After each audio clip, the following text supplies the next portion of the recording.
Wel, er waren kennelijk opnameproblemen. Halverwege de band stopte opeens de opname Transition from Humanhood. We gaan dus nu verder met de klas 27 april 57 van band 5 van de London Class 1957, maar nu spoor 2, Hypnotism en Mesmerism Sense. You have read that out of every 100,000 people who go to Lourdes, 15 people are healed. And so your question might be, is there any use of going to Lourdes? Well, certainly for those 15 people it was.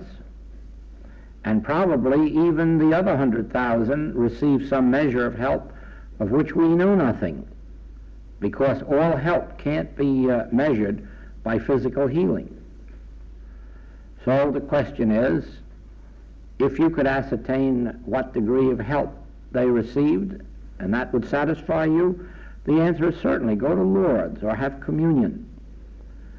That is something that every individual must meet themselves. There are people who have found great peace and great spiritual light through orthodox religious life, whether in the Christian church or the Hebrew church. I have known many in many different churches who are completely at peace and have found their answers. And they have had their help. And that's the answer for them.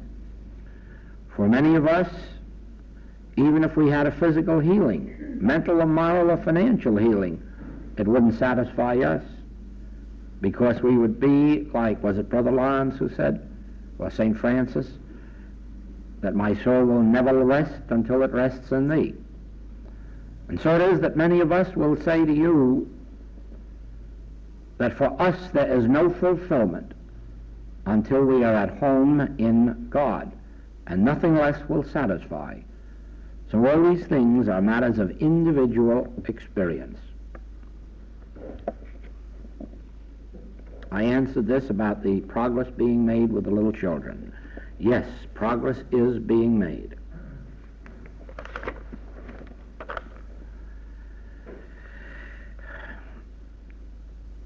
Two friends have committed suicide, and what happens to the souls of those who take their own lives?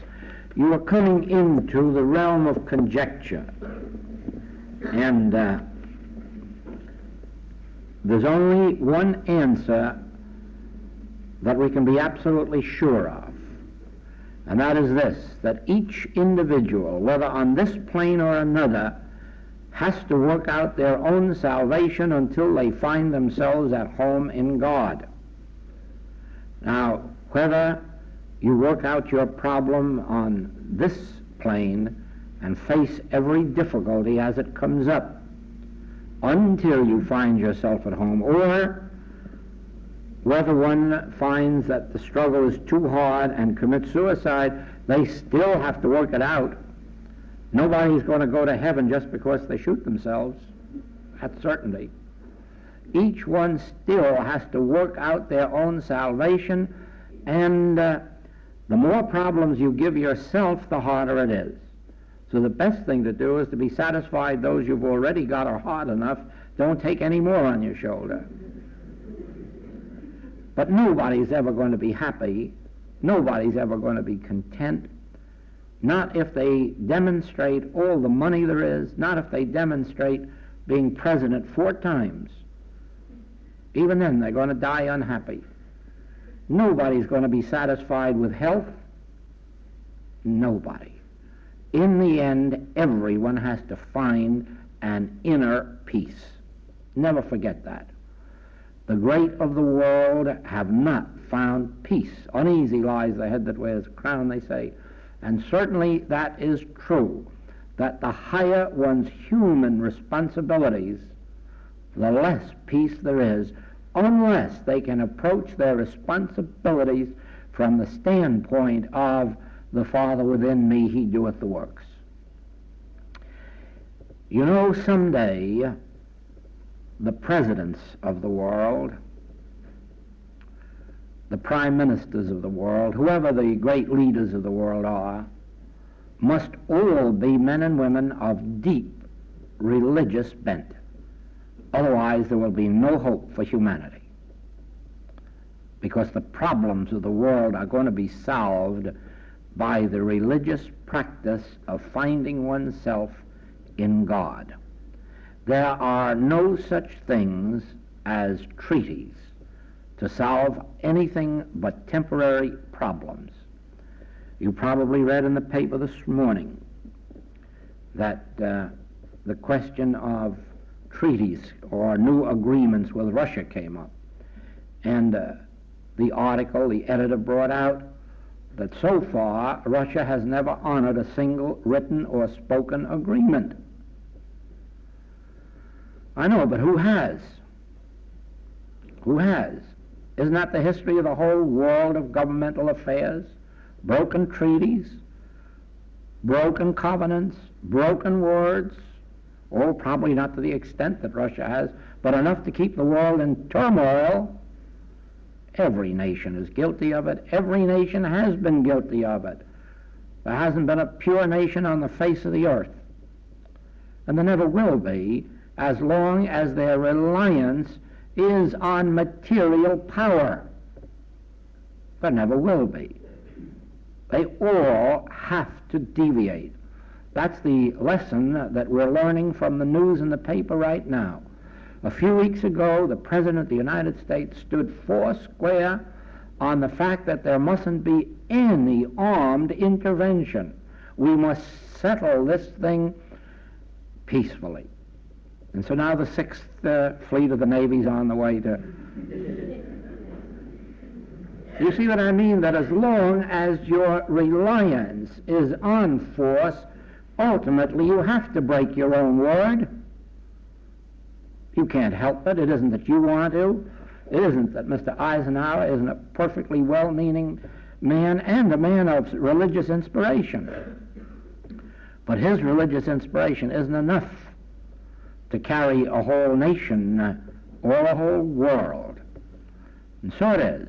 Please remember this, that the leaders, the national leaders of the future, must also be men and women of deep religious, even if it isn't the highest form of religion, at least if it's leaning toward the religious aspect, so that eventually, because we're not dealing with time, peace on earth isn't going to come in your time or mine. It's an evolutionary thing, and it will come, and we're on the way to it.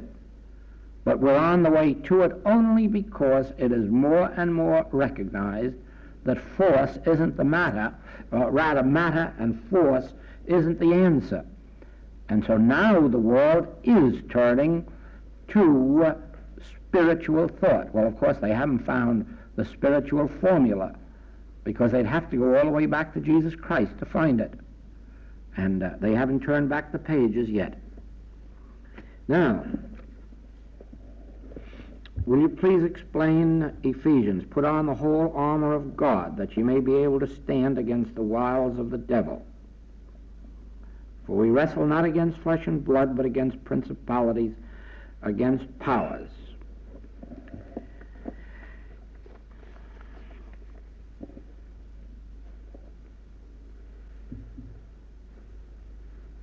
Probably on the understanding of that passage rests the whole of salvation. If you only knew it, our enemy is not Russia or communism or NASA, and it never was the Kaiser or Hitler. No. If those were our enemies, most of those have already been overcome. They've been overcome, they're out of the way, and we're still in trouble. And for every one that goes, a new one springs up. So you see, they never were our enemies. Our enemy is universal hypnotism, a subject that is absolutely unknown these days outside of our work. Universal hypnotism is the cause of whatever ill that you are suffering from. It isn't anything wrong thinking that you're doing in your mind, or that your parents did or your grandparents did. It isn't the tyrants of the world, because all of the 99% of the tyrants of the world are now dead. But tyranny still goes on. Behind this world of appearances is the one devil, and that is a universal hypnotism that has resulted in the word I. I, Joel. I, Bill. I, Mary. And the minute that word I comes in, and you'll find this back in the book, The Infinite Way, the only devil is I. The only devil in all the world is I. Not the I which is God, but I, Joel, I, Bill, I, Mary. Why? Because I want something. I need something. And at first I'm willing to work for it. But if I don't get enough of it that way, I'm willing to lie for it. And if I don't get enough that way, I'm willing to steal for it. And if I don't get enough that way, I'm willing to kill for it. All because I must be fed. Fed either with food or glory or honors or more land. I was thinking yesterday, we were driving past one of your great castles where one of the great kings lived. I don't know whether a great king or not, but a king anyhow. And in his day there was a constant warring, because I have pictures in my mind of those heavy armored things that they wore going in and out. And as I was thinking of the date of that castle, I thought, my heavens, just imagine, back in those days there were almost nobody on this island. And here was this king and all his fellows going out to conquer some more land. What they were going to do with it after they got it. And don't forget this, in those days there were kings coming over here to conquer this. But they had lands even bigger than this. Do you not see what I mean, that it had nothing to do with men or times? It had to do with I. Somebody had to have enough land to glorify himself, and if he didn't get it on one island, he took two. We had it in Hawaii. We have 6 islands there. And believe it or not, we had 3 kings, and they went out and slew each other and all their forces until one owned all the islands. Why? There is enough glory on any one of those islands to last anybody forever, and enough wealth. But did it satisfy him? No. I'm not going to be king of this island. I'm going to be king of all the islands. That's the devil. It's a state of mesmerism that results in personal sense. The healing of disease, once you understand this, becomes very simple. You never bother with the name of your patient or what disease they're suffering from. You go down to the roots. You lay the axe at the roots and you say, here, wait a minute. This is nothing but a universal mesmerism taking form as I. And then you get back to our great principle of one power in the infinite way. Since God is the only power, mesmerism, hypnotism, will belief, none of that's power, and you annihilate it. And that's where your healing comes in.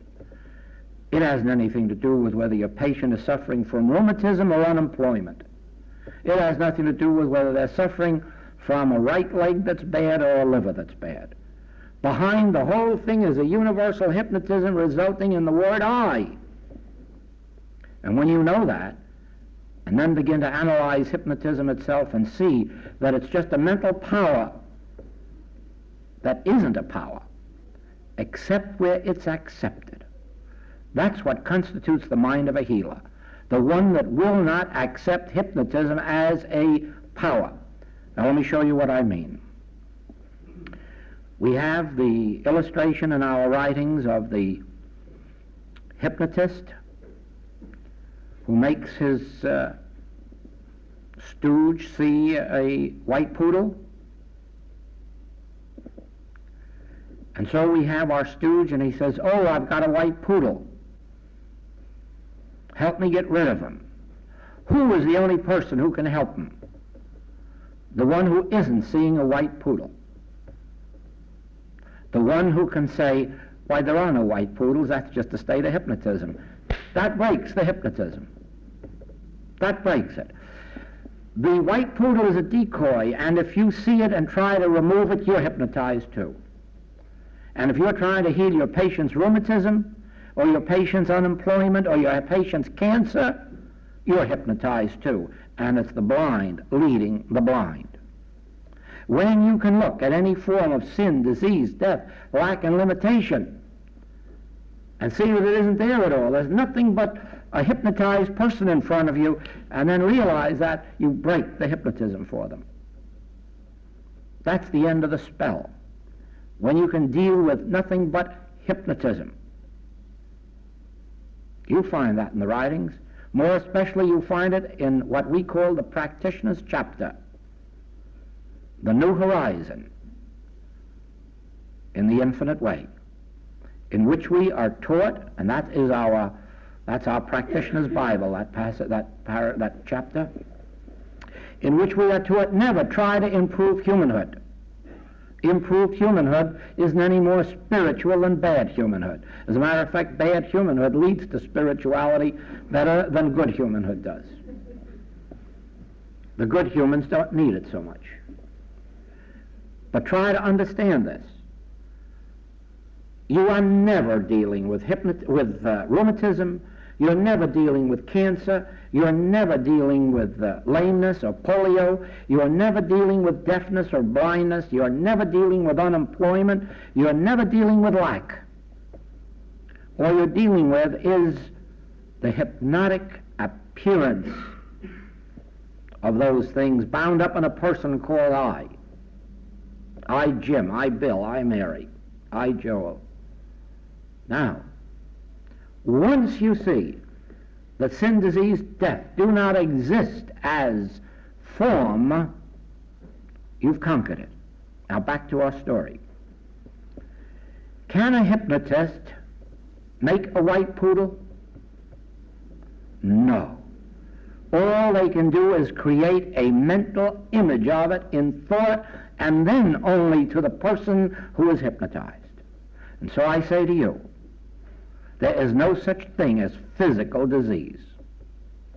There is no such thing as a moral disease. There is no such thing as a financial disease. For none of these have ever been externalized. And that's why the master could go up and touch a leper. And that's why he could say to the crippled man, what did hinder you? Get up and walk. For the simple reason that he wasn't hypnotized.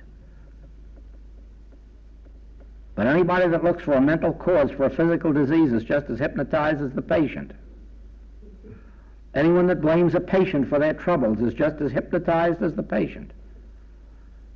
Because actually, there is nothing present in the experience of anyone except that they're hypnotized. And the proof of it is that when you're dehypnotized, you wake up and say, well, whereas before I was blind, now I see. Before I was crippled with rheumatism, and now I can walk. 1921, the doctors gave me 3 months to live. It's been the longest 3 months they've ever counted. Why?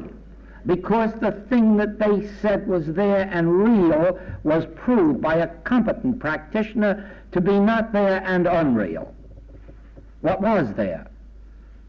I was hypnotized with the appearances of that day, with the beliefs of that day. That's all. And all the practitioner had to do was break the hypnosis by knowing it wasn't a power. Don't ask me afterward how you break hypnosis. I'm telling you. By knowing it isn't a power. Hypnosis can't create white poodles. Hypnosis can't create rheumatism. It can create only a belief in your mind that you have it. But the only thing that will get rid of it is breaking the hypnotism. Now be assured of this. That's why I said that after 1,002 cases, you'll eventually come to where you won't use the letter of truth, because there'll only be one letter of truth. You snap your finger at hypnotism, knowing it's not power. And wherever there's a receptive state of thought, you meet it. And that brings us to this. Will you please explain the meaning of the middle path, as mentioned in the Infinite Way Wisdoms? Yes. The middle path is when you're not trying to make a sick person into a well person, but you're looking right down the middle to their Christhood, which is the reality of their being. When you're not trying to make an unemployed person employed and then thinking you've done something spiritual, but when you look through the appearance to the Christhood of an individual, that is the middle path. That middle path is the way the Master worked. The Master wasn't concerned just with making sick people well, but overcoming the world, overcoming the whole world of even healthy people, so as to see their Christhood. He didn't ask his disciples, did they see a good Jesus? No, what he wanted them to see was Christ. And so it is when he said, even the devils are subject unto us through thy name. He rebuked them. That isn't what they were for, to destroy devils. They were to see that their names were written in heaven. They were spiritual beings. They were the Christ of God, the children of God. That's the middle path. Not trying to find a mental cause for a physical disease, not saying to your patient, you must be more loving, you must be more generous, you must be more tolerant, you must be more... That's nonsense. No, I won't say that. That's psychology. That's changing a bad human into a good human, if you can do it. It's been tried by experts. But when you can ignore the appearances of either good or evil, and always look through the appearance, through the mesmerism, through the hypnotism, and see the pure Christ, the light that every individual is at the center of their being, and the reason we're here, struggling to have that light come through. That's why we're here. It's the only reason any of us is in this room.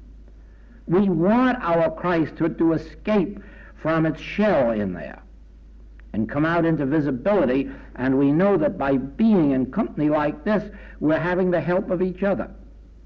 No one is here to get things. No one is here to benefit from somebody else in the room. Nobody is here to take anything away from anyone. Then what are they here for?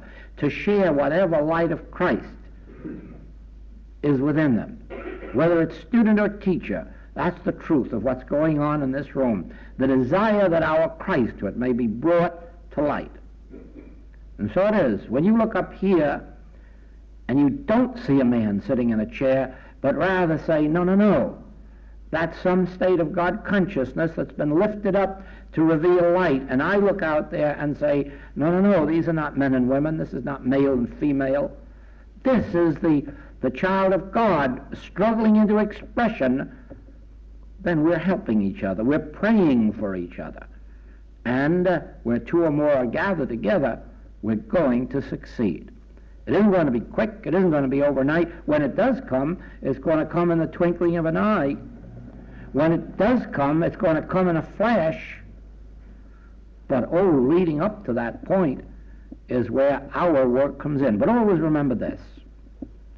We're not dealing with dictators, because if we killed them all off, a whole new crop would spring up tomorrow. It isn't more than a couple of years ago that over in the States, they started to ignore all the problems of over here, because we had the bad dictator down in South America. Well, he's gone. He's gone. South America's at peace. Now we're back over here looking for more trouble. And finding it. It's all right. Every effort they're making is for good. I have nothing to find fault with on that. I'm only saying that from our permanent standpoint, that's not the answer. The answer is not the destruction of tyrants. The answer is not the destruction of disease. If you had the power to walk into a hospital and just walk around and say abracadabra, and everybody leave there healthy, where do you think they'd be next week if you could take an inventory? Back again, of course they would, because that's where they wanted to be in the first place. Most of them.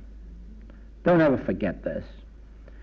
You don't benefit people merely by healing them or enriching them. You don't do that one single bit. It's nice on a human plane, but sometimes you get them in worse trouble than they were before. The real thing is to set people free in their Christhood. And the only way you can do that is to recognize that they're not bound by principalities or powers. They're bound by hypnotism. It is, first of all, a religious hypnotism that's come down from the pagan days in a belief that there's a God somewhere that was immaculately conceived and hung on a tree. And everybody sitting around waiting to benefit because somebody got crucified sometime. Don't you see that all of that came down to us from pagan days, from pagan teachings, and we still keep looking for a salvation outside of ourselves that ultimately must be found inside of ourselves. And you know why? Because crucifixion is the truth. It's got to be crucified in us. I have to be crucified in me so that I can come to light. That's the answer.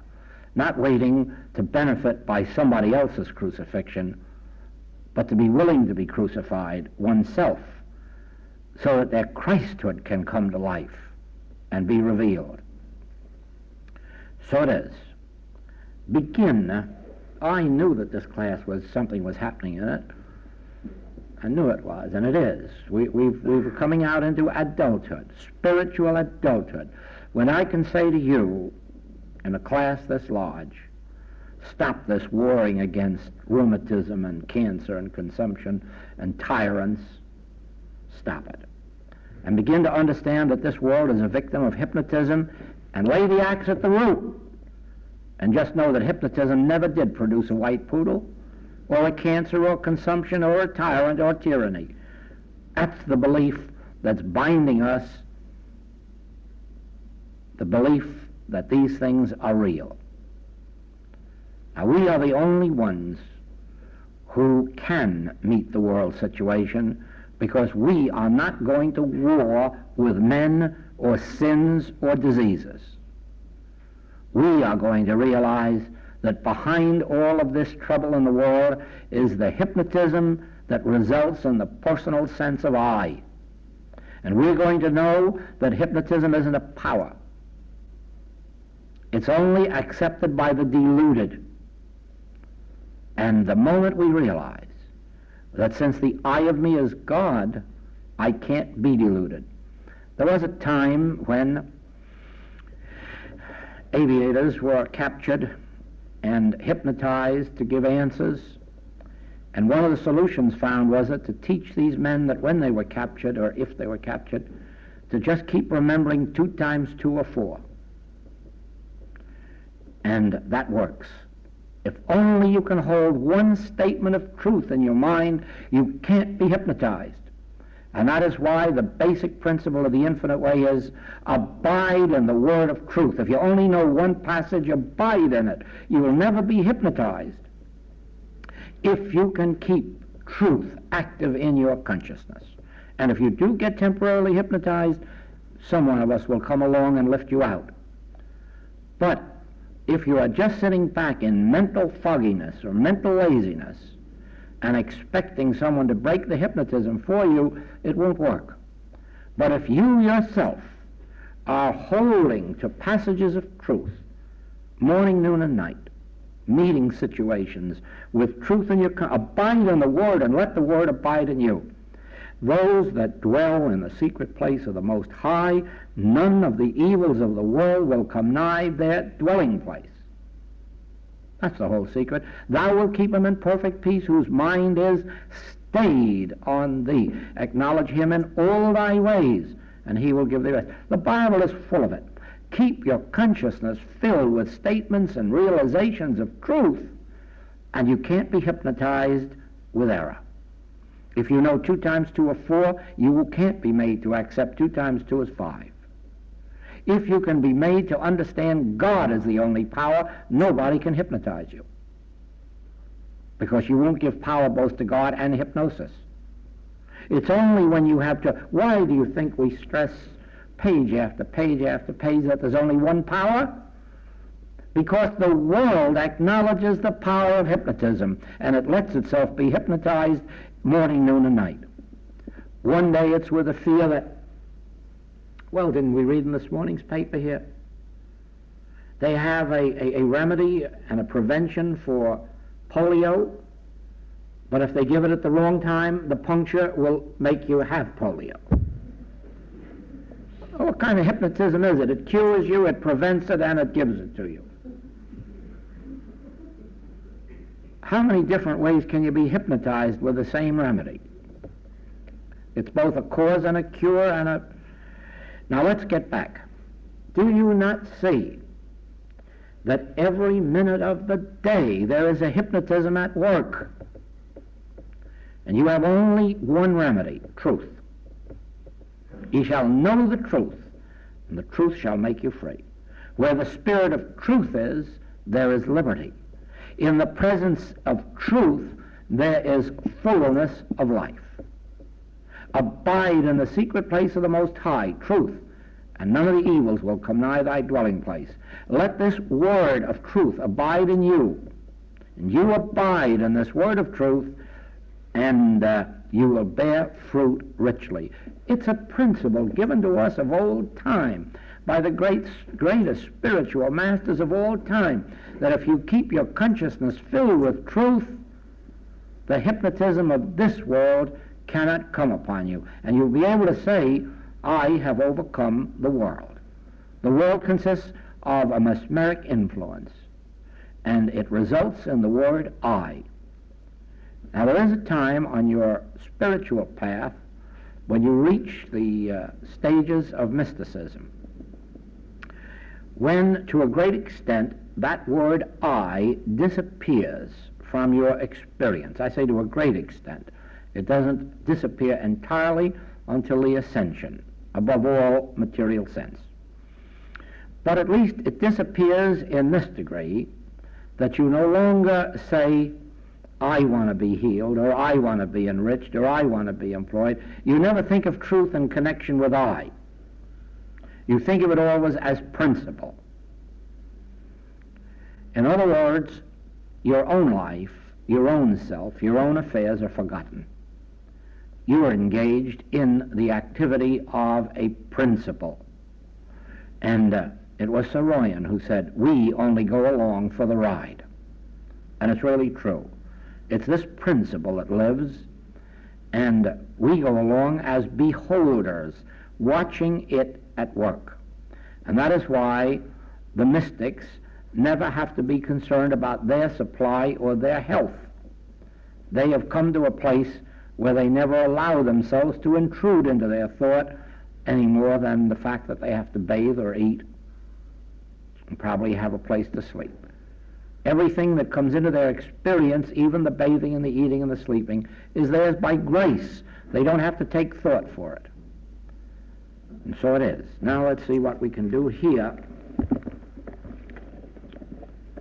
Rest a while, won't you? You know, we have been going steadily.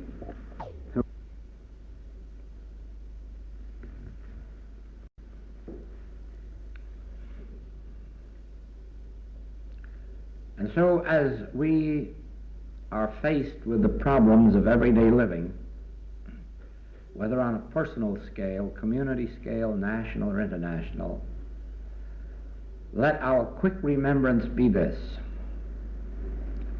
We are not dealing with persons or conditions. We're dealing with a state of mesmerism that claims to operate.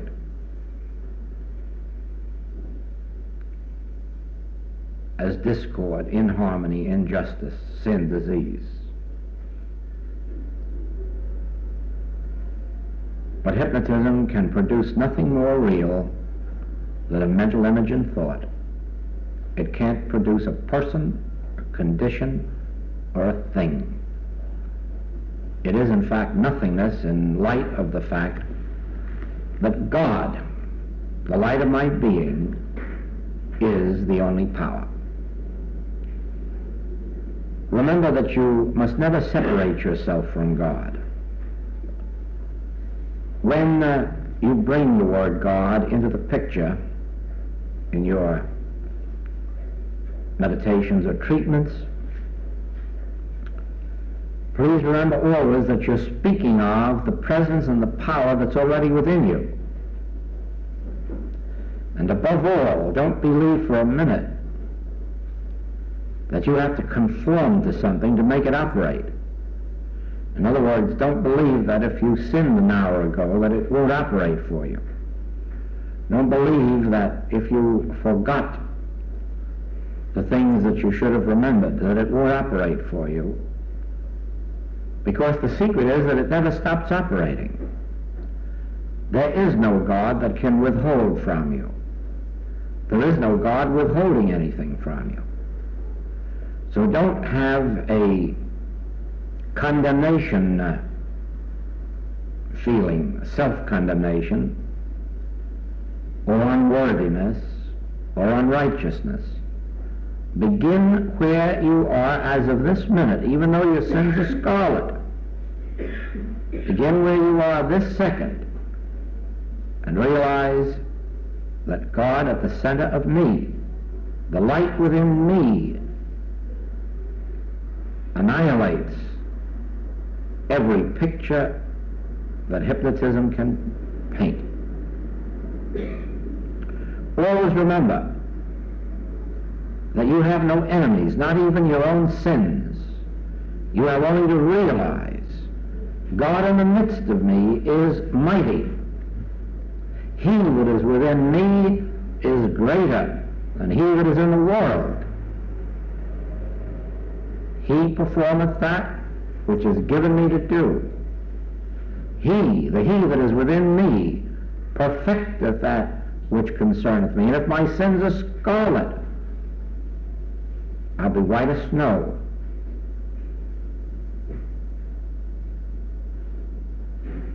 I have no enemies, because now I know that never in all this world has there been an evil man or woman. As Paul said, the good I would I do not lie. Not that I sin, but that I find a sense of sin in me. Certainly, this world-old belief of a selfhood apart from God. Don't fight people.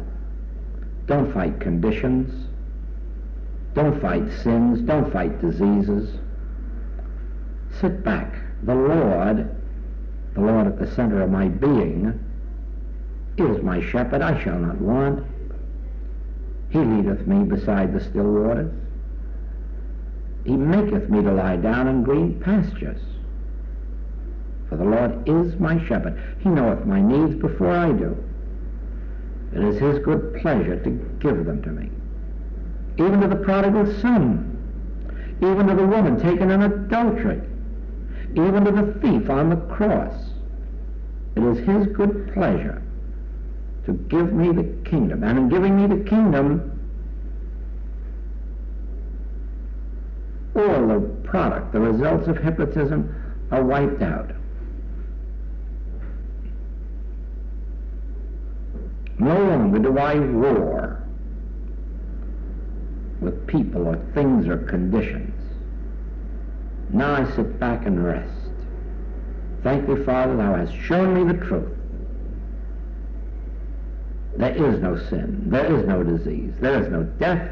There is a hypnotic suggestion, and now I know that hypnotism can't produce people or things or conditions, only illusions. Now I shall not fear what man can do to me. For I know there's only one power. Yes, my doctor just said to me that this condition can't be cured. But the Hebrew said to their master, the enemy that's coming against us is twice as big as we are, and better armed. And he turned around and said, they have only the arm of flesh. Nothing. And so you can say to your doctor, that's right, that's your human wisdom. But all you've got is human wisdom. But the Father at the center of my being is a divine power, and it is the only power. Certainly, the world says, I haven't enough education. I haven't enough experience. I haven't enough opportunity. Certainly, all of the hypnotism of the world says those things, but what do I answer? They have only the arm of flesh. I have the Lord God Almighty, the one and the only power. And so this question is Galatians 6:14, but God forbid that I should glory, save in the cross of our Lord Jesus Christ, by whom the world is crucified unto me, and I unto the world. And therein we have what I've just said, that you can't glory in my power, you can't glory in the power over devils. The only glory is in the cross that was revealed to us, that the world is crucified. The world is destroyed by this realization of that which has to be overcome.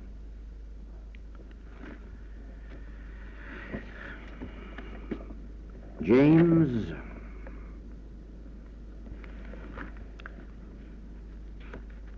5.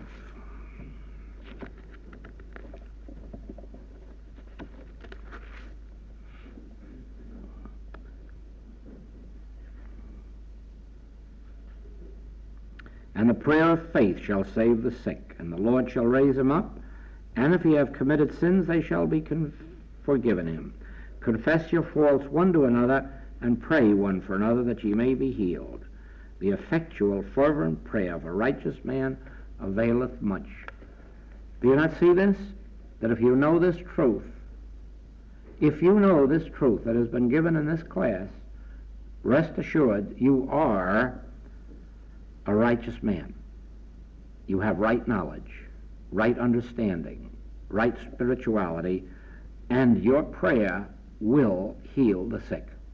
The minute you no longer fight rheumatism, cancer, and consumption, and begin to understand that all you have to do is nullify the belief that hypnotism is power. Why is hypnotism not power? Because I, the God in the midst of me, is the only power. Thou shalt have no other gods before me. Is there any other power? Is there any other might in heaven, on earth, or in hell than God? No. Then hypnotism is not a power. And in knowing that, you have got the prayer that availeth much. None of these old-fashioned prayers of God to heal my dear sick child has ever availed. Although I knew a woman who was a very, very religious Baptist, who, when her 21-year-old son was dying of pneumonia, and began, after the doctors told her that he would die that night, there was no hope. And at first she began to pray to God to save her son, and then all of a sudden it dawned on her that she was dishonoring God. And she said, God, he's not my son, he's yours. You do with him what you want. I give him back to you. And by morning he was healed. But he wasn't a gradual healing. It was an instantaneous and complete healing. Why? Because she no longer acknowledged the power of death. She didn't care whether he was on this side of the world or the other side of the world. She knew it wasn't death. And she knew he couldn't get outside of God's power. And that was acknowledging one power. When she acknowledged that, she had the healing. Is that clear? God is the only power. Read that on every page of our writings. And then realize that the only opposition there is to that God is in our belief in hypnotism.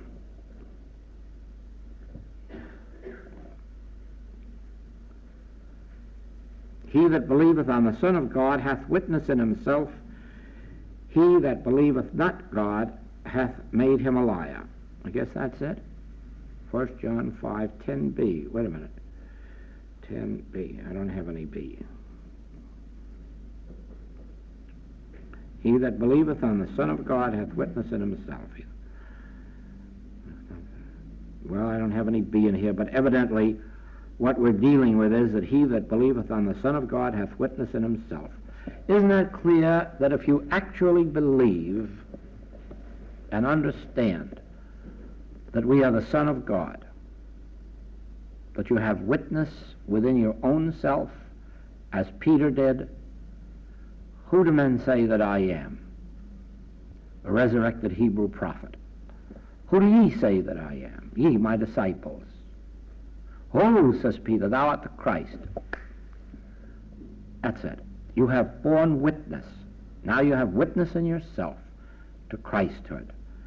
So it is. Who do ye say that I am? If you do not believe that I am the Son of God, you are not very spiritually developed. And be assured of this. If I didn't know that you were the very Christ of God, nothing that I have said in this entire class or any previous one would have power or weight.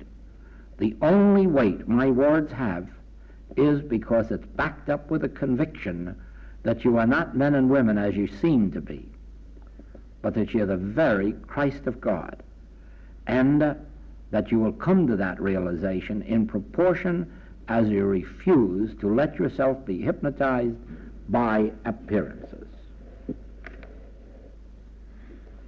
A child is born deaf and as a result is unable to learn to speak. Can you give us a message of comfort to the parents and relatives? Yes. The message that I would say is this. There are no incurable diseases. Where the Spirit of the Lord is, there is liberty. In His presence, there is fullness of life. I would say to these parents and these relatives, make it your business to find God, experience God, be touched by the Spirit of God, and help that child find its freedom. Last year, March, in New York City, a woman came to me who was the aunt of a child who was the victim of cerebral palsy, an incurable case. And the parents were not interested in any spiritual healing. They were just resigned to the fact that their child would be what it was. But this aunt couldn't rest satisfied, wanted my help. I says, I cannot work with you forever, but I can do this. I can give you help while we're here and show you how to continue help, and if you have enough love in your heart for that child, you'll keep it up until the child responds. And this year, when I was back, also in March, the lady tells me that this child is riding a bicycle and is in school. That's one of our cases that has come out from under that hypnotism. If we really love these children, we will learn how to pray. We will learn how to make God a reality, and we will bring to them whatever measure of healing we can. I don't know whether to listen to the words you speak or close my eyes. It doesn't make any difference. Do what God leads you to do. I think that is our class for this year. And I would like to say this to you. Remember that we are in the midst of a world of turmoil. Our leaders, political, national, international, need our prayers. Not the prayers of people who want to go to God to have our side win. They can't be helped with such prayers. Nor by the prayers of those who want the other side to lose. They need the prayers of those of us who are willing to forget person, place, and thing, go to the Father every day for a brief period and say, Thy will be done on earth. Thy will be done on earth. Open the minds and hearts and souls of all religious and all political and all government leaders, that Thy grace may be the sufficiency. And then let that operate where it will. And you will find then that your prayers will be responded to on both sides of the border. Never accept the belief that your side is right and the other side is wrong. No side is right, no side is wrong. God alone is. And if we give our leaders that support, they will be divinely led in the way that this world should go. Thank you. Thank you. I can tell you from my heart, it's been a glorious class.